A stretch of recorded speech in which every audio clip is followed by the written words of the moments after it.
Hello, every pony. It's time to get back to this story. It's been a while since the last one. I've been pretty busy.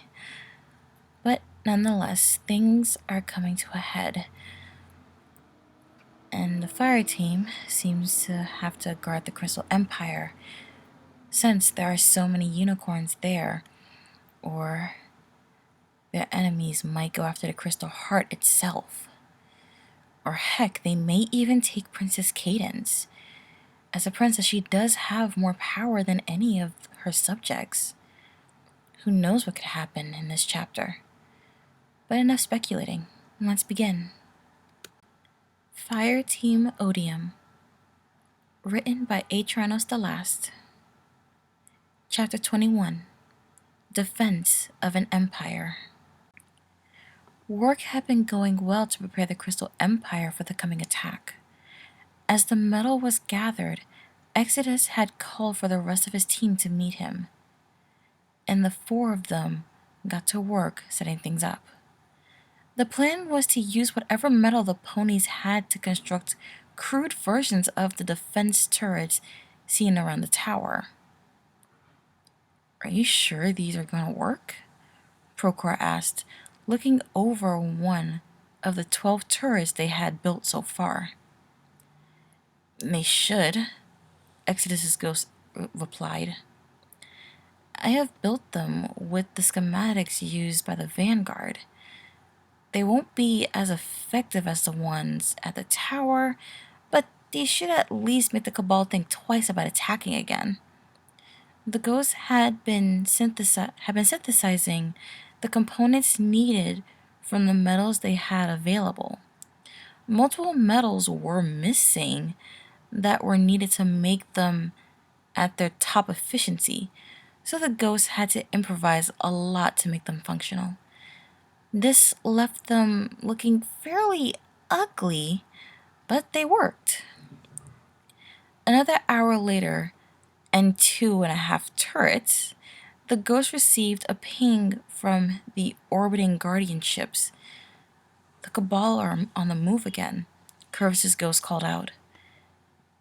"They come in here?" Curvis asked, carrying a beam of steel. "Yeah. Same 3 carriers. The remaining 17 are staying at Manhattan." "Makes sense, actually," Exodus said. "According to the Vol, they use those 17 to carry a lot of their cargo and prisoners. They wouldn't want them to come under harm if they intend to use them." "Well, we have the turrets. Where are we aiming them?" Elena explained. "We'll give the ghosts control of them. We fitted them with a way of running on light. It's not ideal, but these ponies don't have electricity. I'm sure they'll come up with a plan," Exodus said. Elena nodded at what he had said, helping Curvis place the steel beams to support the newest turret. They likely didn't have time to build another, so they got to work using the last of the metal to reinforce the constructed turrets. As they had been building, the princess and prince had come down from their castle to watch them. They didn't step in to help, which was fine as the guardians and their ghosts were easily capable of building on their own, but they didn't help keep curious ponies away. But they did help keep curious ponies away. "I can't believe we're under attack again," Cadence muttered sadly, looking over one of the finished metal constructs. "It seems like every year something awful happens here." "Hey, we always find a way through it," Shining said, giving his wife a hug. "This time, we have help and early warning. We have a much higher chance of making it through this one." "If you say so." Over with the Guardians, they had just finished placing the last of the metal when Curvis's ghost spoke once more. "The Cabal will be here shortly. We need to be ready ASAP." "We should be okay," Elena, you're a sniper. We need you up high, Curvis commanded, looking over at the hunter. She gave a short salute before beginning to run towards the castle, her ship flying down and picking her up, dropping her off at the safest points you could find for her snipe on a spire. The rest of us need to split up. Make sure you don't go too far from the turrets so our ghosts can keep control of them, the Green Titan continued. The team gave their various responses of conferment and spread across the city, leaving Curvis with the royalty. Lastly, are either of you capable of shielding the castle? I am. I could shield the city if that would be better, Shining said, standing up. No, just the castle. The two of them looked at him aghast. But what about the ponies? They will surely be killed, Cadence exclaimed. If you want your ponies to be safe, move them all to the castle and shield it. If you make the shield around the city, not only will the turrets be useless, but we also won't be able to aid in the defense. Concentrating the shield around the castle will not only protect you two, but it will protect quite possibly the last building in the country that ponies look to for hope, Curvis said, summoning his pulse rifle. Now I need you to figure out what you are going to do and go do it. I hate speaking to royalty like this, but we simply don't have time for this. The duo looked at each other briefly before nodding and running into the city, calling for as many guards as they could. With them out of the way, Curvis began his run through the streets, finding an area he could defend that was a reasonable distance from the rest of the Guardians. Here we go again. The War Mage leader walked slowly through the ranks of the War Mages that had rallied at the Crystal Empire. As part of the Guardians' plan, they had moved away from the Empire a little, and at their signal, were rushed to the streets to surprise attack the foot soldiers the Cabal would send. Flamelight was also with them. He had been given a suit of Guardian armor from Exodus's ghost, as well as a top off from Elena. He was there to help coordinate the armies, and he was the only one with a radio link to the Odium. Chrome had decided to stay with the Guardians, apparently joining Elena on the spire not long after she had gone up there. Hey, Flamelight, we have Cabal inbound, Curvis said through his mic. No problem. We're ready. Just say the word and we'll come running, the Pegasus replied, speaking slightly louder so the other mages could hear him. All right, mages, this is the time to prove yourselves, the mage leader called out. Some of you have been training years for this, and now you will put that training to the test. Many will die. Do not think you are invincible. But if you die, die for Equestria. The mages gave cries of agreement, some raising their weapons in the air, others firing off small pulses of magic. The thought of death meant little to them, each of them willing to die for their country if it meant saving the ponies that lived there. The next few minutes were spent with the mages idly talking with one another. All of them were preparing for the upcoming fight, even those that had never seen combat before.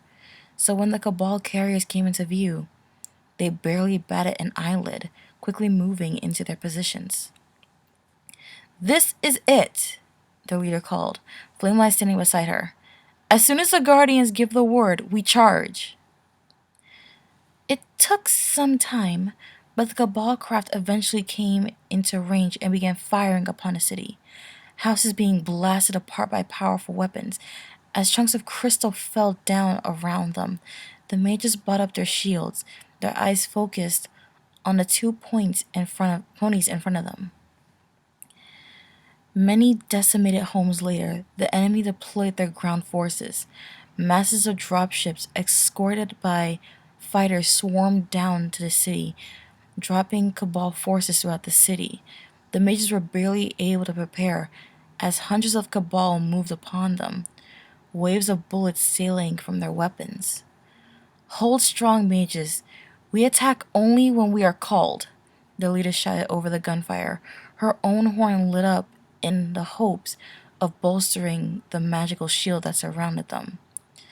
The walls around them began to fade as Flamelight's ears perked up as a familiar voice came into his ear.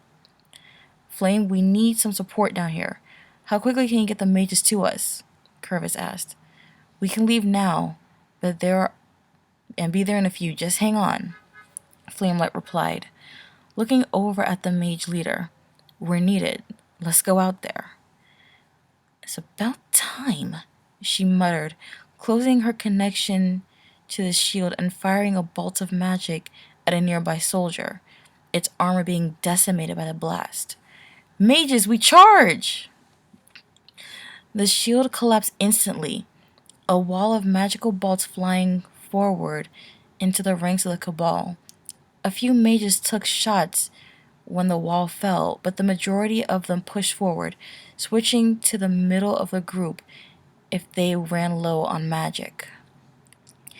They had a couple of mages in the middle that were supplying magic to those who needed it, keeping the entire group armed as they kept making their push forward. A few hundred mages made their way through the streets, splitting up into groups to reinforce the guardians. Each group had a mage supplying their magic, while the ponies around them slaughtered the Cabal relentlessly. Many ponies fell as they made their way towards the humans, their dead bodies being left behind. But as each group reached the guardians, it became clear they had enough ponies to hold off the attack for a long while. We need to hold these streets. I'm not going to let another city fall, Curvis called through his comms, his hammer of soul shining brightly as he smashed it into a nearby Cabal soldier. No issues with that thus far. The turrets are doing some work on the incoming fighters, and their carriers have already taken a beating from them, Exodus pointed out, drawing the Titan's head upward for a second. Huge fires were raging across the front carrier, and many fighters were being shot down by a combination of the turrets, Elena's rifle, and stray magical bolts from the mages. The defense was going well, and for the first time since their arrival, it looked like the Guardians were going to win. That is, of course, until the universe remembered who exactly it was that was winning. Holy fuck, Elena whispered, looking through the sight of her Devil's Dawn. What's up, Elena? Procore questioned. Guys, I have sight on a huge Cabal. I think it's the Primus. What? The Primus walked quickly towards the city, his heavy weapon swaying slightly in his arms as he moved. This city will be a wonderful forward base, don't you think? He said, looking down at the Colossus beside him. I think it will take some fixing up, but yes, I have to agree, my Primus. The Colossus responded, looking over the ruined homes in the distance. Why are those defenses still active? He queried, looking over at the rounds flying from the ground and slamming into their carriers. The Guardians seem to have built them to be incredibly durable. They are fighting with a high level of precision, eliminating our air-to-surface missiles and damaging our hulls, meaning that we can't fire upon them with the carrier's weapons. The threshers that get some shots off on them barely do anything before they're taken out, and Colossus explained, ignoring a sniper round just barely missing them. Well, I do hope they keep the majority of the city intact, The crystal it is made of seems useful, the Primus said, kicking a large chunk of broken crystal out of the way. They were just arriving at the outskirts of the city when a red glow from the castle spire caught his attention. Seems they have sniper support. Yes, sir. It isn't doing a whole lot, but they have a limit of quite a few of the threshers. Be sure to get a few missiles on that spire. If we don't destroy their turrets, then we will destroy their eyes, the huge cabal ordered. They were now in the city, pushing past the swaths of soldiers that were busy decimating everything that wasn't nailed down. A few minutes passed before they reached a clearing within one of the streets, a lone guardian fighting there. There were piles of pony bodies around him, each wearing a robe of a different color. The guardian himself appeared to be a warlock, throwing grenades into the crowds to soften them up, and finishing them off with a few rounds from his rifle. This one is mine, the Primus growled, stopping forward and stowing his weapon on his back.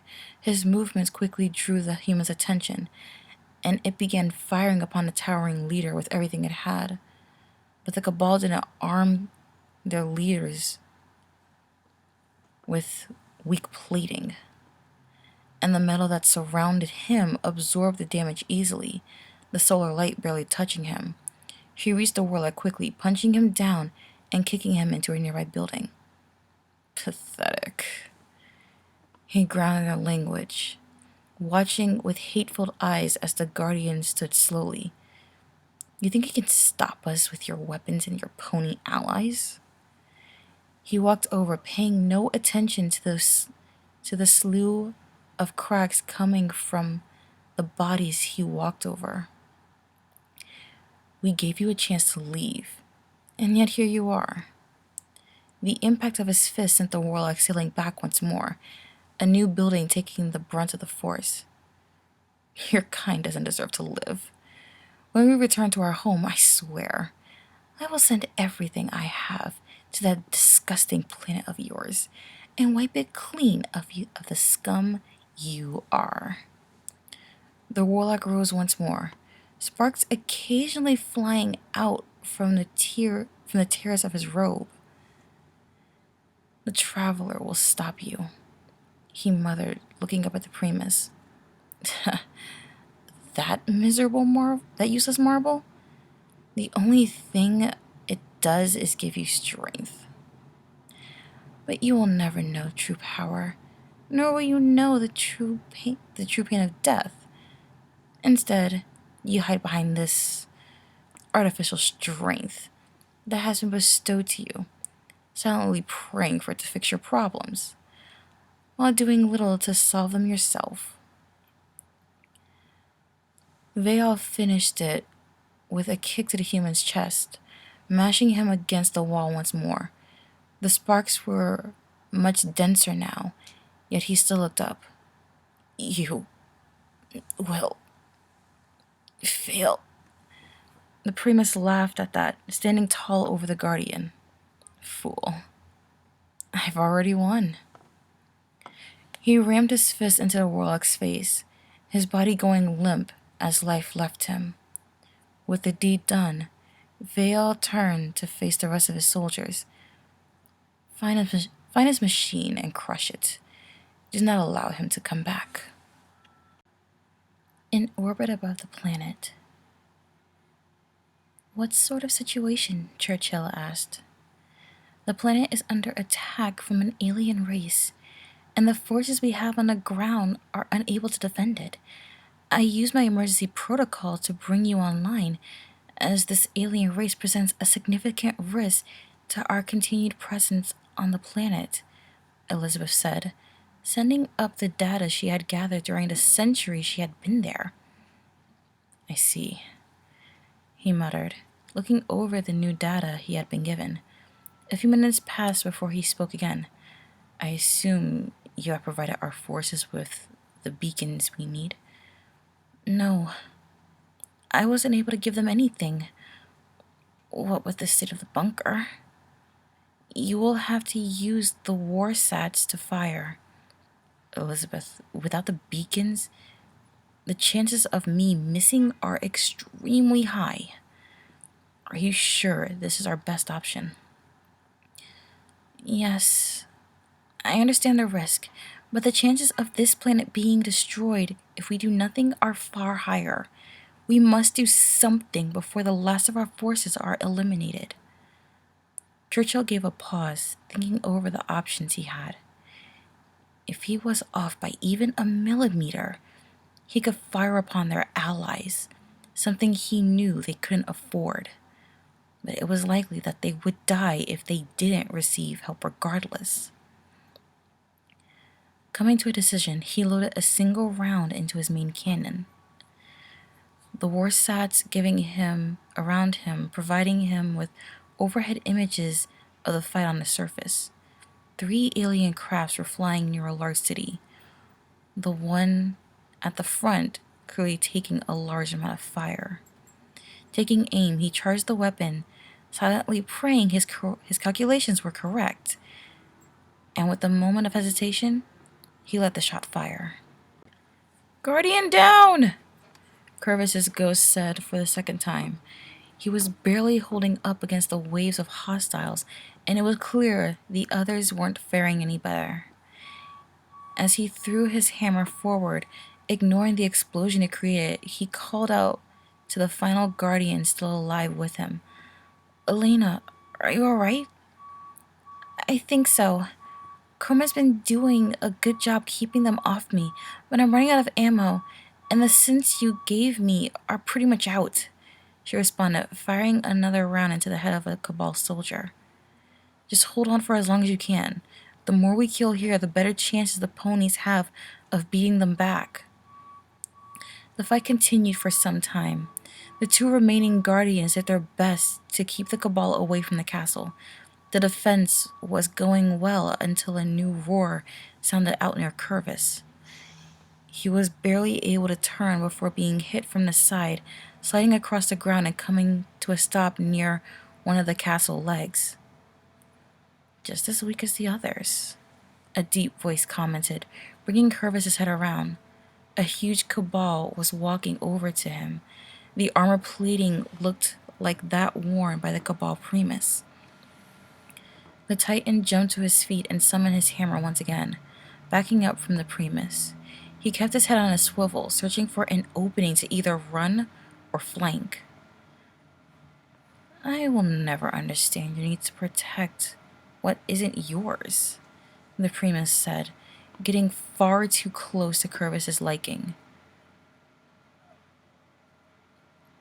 The human began to swing at the Cabal's leg, hoping to trip him, but was stopped by a huge hand grabbing his arm, raising the human up into the air. "But I do understand the ways of killing you." With that, he grabbed Curvis's body with his other hand and tore his arm off, the human screaming in pain as the limb fell away from him, his hammer disintegrating. "You made a valiant effort today, I must admit," the Primus said, grabbing Curvis's other arm. "But it is clear you lack the ability to fight us. Why you still try is beyond me." The intense pain racking through the Titan's body doubled as his left arm was torn off, his body being dropped to the ground and crumpling. He was barely able to lift his head, the pain clouding his mind as the Primus stood over him. "We will return home regardless." Well, regardless of the Cabal you kill. "And there is nothing you can do to stop us," he said, raising his fist. Without a word, he brought it down, crushing the Titan's head and killing him instantly. The Primus gave a short command to the soldiers around him, each giving a shout of confirmation and spreading out, many of them moving towards the entrances of the castle, none of them giving the Titan's body any attention as it became ash, disappearing before them. Shining Armor and Cadence were working hard to keep the shield around the castle strong, but with the sudden barrage of fire it was taking, even the 2 of them combined couldn't resist it. Twilight, get the ponies and teleport them away from the city, Cadence whispered, her eyes clenched in focus. But how will you two get out? She asked, looking over the two ponies before her. We'll be fine, Twilight, just go, Shining said, his voice wavering. Twilight was about to insist that she stay when a huge explosion rattled the castle. They turned to look out the nearby window to see something none of them could fathom. There, up in the sky, one of the carriers was falling to the ground, a pillar of smoke still visible that had descended from the sky, and it passed right through it, leaving a crater in the ground below it. The shot was clearly enough to devastate the craft, as the engines that kept it up in the air cut out, leaving it helplessly plummeting. What was that? The purple alicorn asked, watching as the ship crashed into the ground and burst into flames. Before an answer could be given, a second explosion sounded, this time on another Cabal carrier. The pillar of smoke signified it just barely missed, tearing through the side of it, but still did enough to force it to move and stop firing upon the city. Have the gods finally turned to us? Shining whispered, watching in awe as the second craft tried desperately to stay stable. The only ship that hadn't been hit was the one at the front, which was barely staying aloft after the damage it had sustained from the Guardian's turrets. I think it's something else, Twilight said, looking up at the sky, but I'm glad it's on our side. In orbit above the planet. Second shot confirmed hit. Glancing below. Loading third round into chamber. Elizabeth, are we able to get frame support to them? Churchill asked as the third shot was aimed, the crosshairs painted over the now damaged carrier. We have a couple of storage zones in the area. I will send the forces I can, though the ones further away will take longer to arrive, the AI replied. Don't bother with anything further than the bunker. They won't make it in time. As long as we could pull the bulk of the remaining forces into the surrounding areas, I should be able to make use of it. There was a long silence as Elizabeth began sending frames to the city. As she worked, Churchill fired his third round.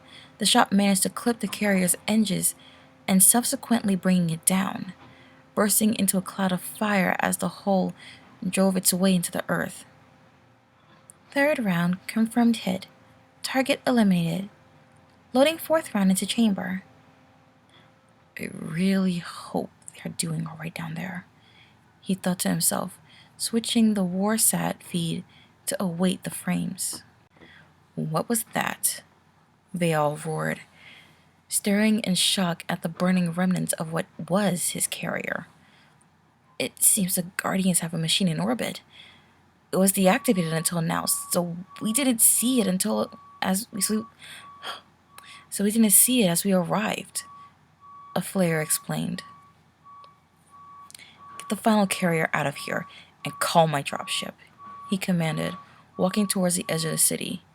Sir, we're retreating? The flare questioned, running to keep up with his leader. Yes. Get all remaining forces away and on the carrier. When that is done, alert the other carriers of what happened and request reinforcements. The Scion nodded and moved away towards the communications area they had set up. The Primus was furious, but he could already tell the level of firepower wasn't something they could easily take on. He had to hope that the final carrier was able to move quickly, as the troops still on the ground needed a way to leave. Sir, we have new hostile contacts, a soldier reported through the short-range comms. How many and where from? Vale said in response. Too many to count. They are moving from various points around the city. The Primus growled in anger. Get the carrier on it. Keep them away until our forces have left the area. Yes, sir. You may have won this round, Guardians, Vale thought to himself, looking as his large dropship flew into view. But you will not win this fight. And that concludes Chapter 21 to Fireteam Odium, written by Atrana Celeste. So, hard to say if they were just going to take the crystal ponies or also the prince and princess as well. Or if maybe nothing else, just Cadence if she surrendered. But with 2 guardians down, it's hard to say how things will turn out. But I don't believe their ghosts were destroyed, so maybe they will return. Hopefully. I do hope you enjoyed this chapter, and look forward to the next one soon. I am Lotus Moon, and I want to wish you all a good morning, afternoon, evening, or night wherever you are, every pony. Good night.